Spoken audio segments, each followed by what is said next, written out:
Academy ਹੋਈ। Welcome to Star Academy. ਅੱਜ ਹੈ ਜੀ 5 ਅਗਸਤ 2022 ਔਰ ਆਪਾਂ ਆਪਣੀ ਕਰੰਟ ਅਫੇਅਰ ਪਿਛਲੇ ਕੁਛ ਟਾਈਮ ਤੋਂ ਪੰਜਾਬੀ ਵਿੱਚ ਸ਼ੁਰੂ ਕਰੀ ਆ।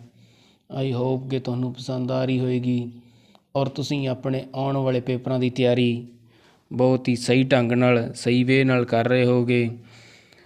ਤਾਂ ਸ਼ੁਰੂ ਕਰਦੇ ਹਾਂ ਜੀ ਅੱਜ ਦੀ ਆਪਣੀ ਕਰੰਟ ਅਫੇਅਰ। ਹਾਂਜੀ, ਪਹਿਲਾ ਕੁਐਸਚਨ ਦੇਖਦੇ ਹਾਂ ਜੀ। ਸੰਯੁਕਤ ਰਾਸ਼ਟਰ ਵਿੱਚ ਭਾਰਤ ਦੀ ਨਵੀਂ ਪ੍ਰਤੀਨਿਧੀ ਕਿਸ ਨੂੰ ਬਣਾਇਆ ਗਿਆ? ਤਾਂ ਇਹ ਬਣਾਇਆ ਗਿਆ ਜੀ ਰੁਚੀਰਾ ਕੰਬੋਜ ਨੂੰ। ਸੰਯੁਕਤ ਰਾਸ਼ਟਰ ਯਾਨੀ ਕਿ ਯੂਨਾਈਟਿਡ ਨੇਸ਼ਨ, ਇਸ ਦੀ ਸਥਾਪਨਾ ਕਦੋਂ ਕਰੀ ਗਈ? ਤਾਂ 24 ਅਕਤੂਬਰ 1945। ਹਾਂਜੀ, ਇਸ ਦਾ ਹੈੱਡਕੁਆਟਰ ਕਿੱਥੇ ਹੈ ਜੀ? ਤਾਂ ਇਸ ਦਾ ਹੈੱਡਕੁਆਟਰ ਹੈ ਜੀ ਨਿਊਯਾਰਕ।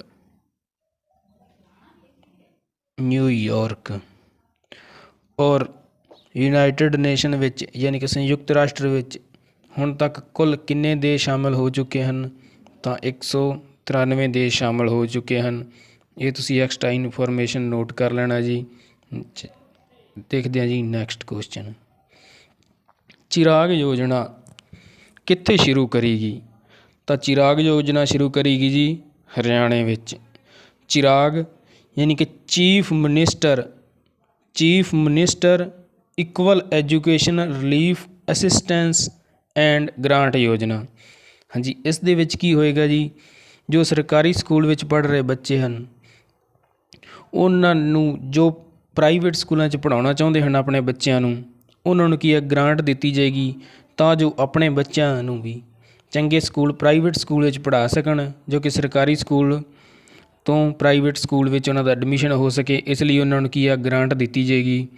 ਇਹ ਕਿੱਥੇ ਸ਼ੁਰੂ ਕਰੀ ਹੈ? ਤਾਂ ਹਰਿਆਣਾ ਵਿੱਚ। ਔਰ ਹਰਿਆਣਾ ਕਦੋਂ ਬਣਿਆ ਜੀ? 1 ਨਵੰਬਰ 1966। ਜੀ ਆਪਾਂ ਸਾਰੇ ਜਾਣਦੇ ਹਾਂ ਜੀ ਹਰਿਆਣਾ ਕੀ ਸੀਗਾ, ਪਹਿਲੇ ਪੰਜਾਬ ਦਾ ਹਿੱਸਾ ਸੀਗਾ। ਔਰ ਇਹ ਕਦੋਂ ਅਲੱਗ ਹੋਇਆ? ਤਾਂ 1 ਨਵੰਬਰ 1966 ਨੂੰ। ਨੈਕਸਟ ਕੁਐਸਚਨ ਦੀ।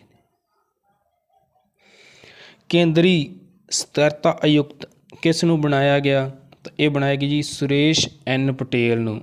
ਕੇਂਦਰੀ ਸਤਰਕਤਾ ਆਯੁਕਤ ਯਾਨੀ ਕਿ ਚੀਫ ਸੈਂਟਰਲ ਵਿਜੀਲੈਂਸ ਕਮਿਸ਼ਨਰ। ਔਰ ਇਸ ਦੀ ਸਥਾਪਨਾ ਕਦੋਂ ਕਰੀ ਗਈ? ਤਾਂ ਇਹ ਕਰੀ ਗਈ 2003 ਨੂੰ। ਔਰ ਇਸ ਦਾ ਹੈੱਡਕੁਆਟਰ ਕਿੱਥੇ ਹੈ ਜੀ? ਤਾਂ ਨਿਊ ਦਿੱਲੀ 'ਚ ਇਸ ਦਾ ਹੈੱਡਕੁਆਟਰ ਹੈ ਜੀ। ਔਰ ਇਹ ਕਿਸ ਦੇ ਖਿਲਾਫ ਕੰਮ ਕਰ ਰਿਹਾ ਜੀ? ਇਹ ਜੋ ਭ੍ਰਸ਼ਟਾਚਾਰ ਉਸ ਦੇ ਖਿਲਾਫ ਕੰਮ ਕਰ ਰਿਹਾ ਇਹ ਆਯੋਗ। ਤਾਂ ਹਾਂਜੀ ਨੈਕਸਟ ਕੁਐਸਚਨ। VI ਦੇ ਨਵੇਂ ਅਧਿਅਕਸ਼ ਕਿਸ ਨੂੰ ਬਣਾਇਆ ਗਿਆ? ਤਾਂ VI ਦੇ ਨਵੇਂ ਅਧਿਅਕਸ਼ ਰਵਿੰਦਰ ਟੱਕਰ ਨੂੰ ਬਣਾਇਆ ਗਿਆ ਜੀ। ਔਰ VI ਦੀ ਸਥਾਪਨਾ ਕਦੋਂ ਕਰੀ ਗਈ? ਆਪਾਂ ਜਾਣਦੇ ਹਾਂ ਜੀ ਪਹਿਲਾਂ ਵੋਡਾਫੋਨ ਔਰ ਆਈਡੀਆ ਅਲੱਗ-ਅਲੱਗ ਸੀਗੇ ਔਰ ਇਹ ਇਕੱਠੇ ਕੰਬਾਈਨ ਹੋਏ ਹਨ, ਤਾਂ ਇਸ ਲਈ ਇਸ ਨੂੰ ਵੋਡਾਫੋਨ ਆਈਡੀਆ ਨੂੰ ਹੀ ਕਿ VI ਕਿਹਾ ਜਾਂਦਾ। ਔਰ ਇਸ ਦੀ ਸਥਾਪਨਾ 31 ਅਗਸਤ 2018 ਨੂੰ ਕਰੀ ਗਈ। ਔਰ ਇਸ ਦਾ ਹੈੱਡਕੁਆਟਰ ਕਿੱਥੇ ਹੈ ਜੀ? ਤਾਂ ਮੁੰਬਈ ਵਿੱਚ। ਦੇਖਦੇ ਹਾਂ ਜੀ ਨੈਕਸਟ ਕੁਐਸਚਨ।